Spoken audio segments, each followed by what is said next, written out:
నమస్కారం. ఈరోజు సూర్య భగవానుడు సింహరాశిలోకి ప్రవేశిస్తున్నాడు. సింహ సంక్రమణం జరుగుతోంది. సాయంకాలం 4:42 ప్రత్యక్ష సాక్షీభూత దైవమైన సూర్యుడు కర్కాటక రాశిలో నుంచి సింహరాశిలోకి మారుతున్నాడు. దీన్నే సింహ సంక్రమణం లేదా సింహ సంక్రాంతి అనే పేరుతో పిలుస్తారు. ధర్మశాస్త్ర గ్రంథాలు ఏం చెప్తున్నాయంటే, సంక్రమణం జరిగిన రోజు చేసే స్నానం 7 జన్మల పాపాలను పోగొడుతుంది. సంక్రమణ జరిగిన రోజు చేసే స్నానం 7 జన్మల దారిద్ర్య బాధలను పోగొడుతుంది అని ధర్మశాస్త్ర గ్రంథాలు తెలియజేస్తున్నాయి. కాబట్టి జన్మల పాపాలు, జన్మల దారిద్ర్య బాధలు అన్నీ తొలగింపజేసుకోవాలంటే సింహ సంక్రమణం సందర్భంగా, సూర్యుడు సింహరాశిలోకి మారుతున్న సందర్భంగా ప్రత్యేకంగా స్నానం చేయాలి. స్నానం ఎలా చేయాలి అంటే, మీ గృహంలో తూర్పు దిక్కులో ఒక పీట ఉంచండి. ఆ పీట మీద బియ్యపు పిండితో గుండ్రంగా ఒక ముగ్గు వేయండి. ఆ ముగ్గు మధ్యలో కొన్ని దర్భలు ఉంచండి. ఆ దర్భల మీద బిందె ఉంచి బిందెలో నీళ్లు పోసి ఆ నీళ్లలో కొన్ని ఎరుపు రంగు పుష్పాలు వేయండి. 5 నిమిషాల తర్వాత ఆ బిందెలో ఉన్న నీళ్లు మీరు స్నానం చేసే నీళ్లలో కలుపుకొని ఆ నీళ్లతో స్నానం చేయండి. ఇది సూర్యుడికి చాలా ఇష్టమైన స్నానం అవుతుంది. సింహ సంక్రమణం సందర్భంగా ఈ ప్రత్యేకమైన స్నానం చేయాలి. స్నానం పూర్తయిపోయిన తర్వాత ముగ్గు మీద ఉన్నటువంటి బిందెలో ఉన్న మిగిలిపోయిన నీళ్లు మీ ఇంట్లో ఉన్న అన్ని గదుల్లో సంప్రోక్షణ చేయండి. అన్ని గదుల్లో చల్లండి. దానివల్ల ఇంట్లో సకారాత్మక శక్తులు పెరుగుతాయి, నకారాత్మక శక్తులు తగ్గిపోతాయి. సూర్యుడి సంపూర్ణమైన అనుగ్రహం కలుగుతుంది. అలాగే సింహ సంక్రమణం సందర్భంగా ఒక ప్రత్యేకమైన దీపాన్ని ఇంట్లో వెలిగించాలి.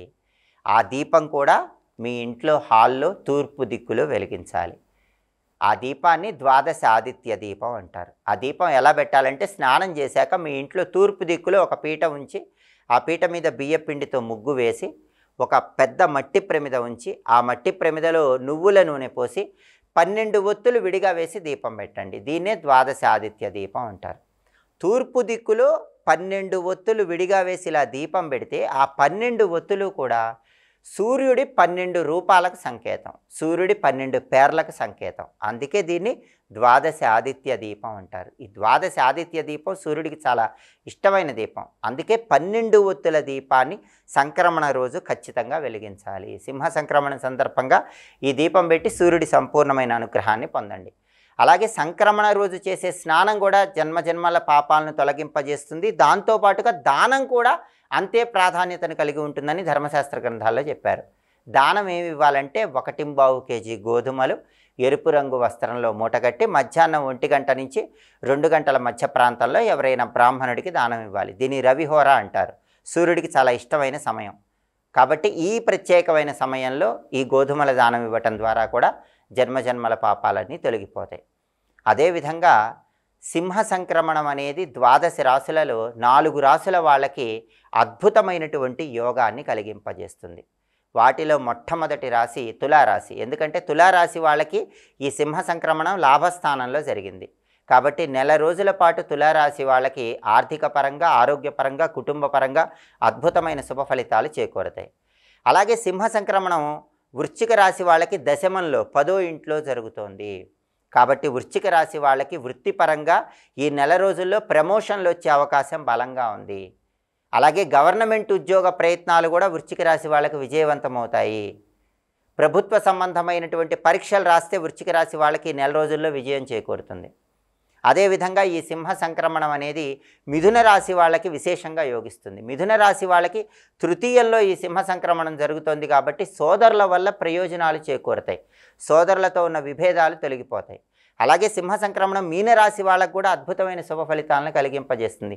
మీనరాశి వాళ్ళకి 6వ స్థానంలో సింహ సంక్రమణం జరుగుతుంది. అంటే మీనరాశి వాళ్ళకి నెల రోజుల పాటు అనారోగ్యాలన్నీ తొలగిపోతాయి. అప్పులుంటే అప్పుల నుంచి బయటపడతారు, శత్రువులుంటే శత్రుబాధలు తొలగిపోయి శత్రువులను కూడా మిత్రులుగా మార్చుకుంటారు. కాబట్టి 12 రాశులలో ఈ సింహ సంక్రమణం 4 రాశుల వాళ్ళకి నెల రోజుల పాటు బ్రహ్మాండమైన శుభ ఫలితాలను ఇస్తుంది. ఆ 4 రాశులు ఏంటంటే తులారాశి, వృశ్చిక రాశి, మిథున రాశి, మీనరాశి.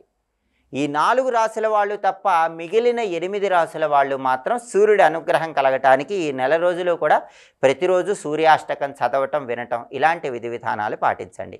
అలాగే సింహ సంక్రమణం సందర్భంగా ఓం సింహ సంక్రమణ రవయే నమః అనే మంత్రాన్ని ఇంట్లో దీపారాధన చేశాక 21 సార్లు పాటించండి. అలాగే ఈరోజు ఉట్లోత్సవాన్ని నిర్వహిస్తారు. నిన్నటి శ్రీకృష్ణ జన్మాష్టమి పర్వదినం పూర్తయిన తర్వాత ఈరోజు ఉట్లోత్సవాన్ని నిర్వహించటం, ఉట్టి కొట్టడం ఇవన్నీ కూడా అనేక ప్రాంతాల్లో చేస్తారు. ఈ సందర్భంగా ఓం నమో భగవతే వాసుదేవాయ మంత్రజపం విశేషమైన శుభ ఫలితాలను కలిగింపజేస్తుంది. కాబట్టి ఈరోజు సాయంకాలం 4:42 సూర్యుడు సింహరాశిలోకి వస్తున్నాడు. సింహ సంక్రమణం జరుగుతోంది. ఈ సందర్భంగా ఓం సింహ సంక్రమణ రవయే నమః ఈ మంత్రం 21 సార్లు పఠించండి. సూర్యాష్టకం చదువుకోండి. ఉట్లోత్సవం కూడా అనేక ప్రాంతాల్లో జరుగుతుంది కాబట్టి ఓం నమో భగవతే వాసుదేవాయ అనే మంత్రపఠనం కూడా విశేషమైన శుభ ఫలితాలను కలిగింపజేస్తుంది. స్వస్తి.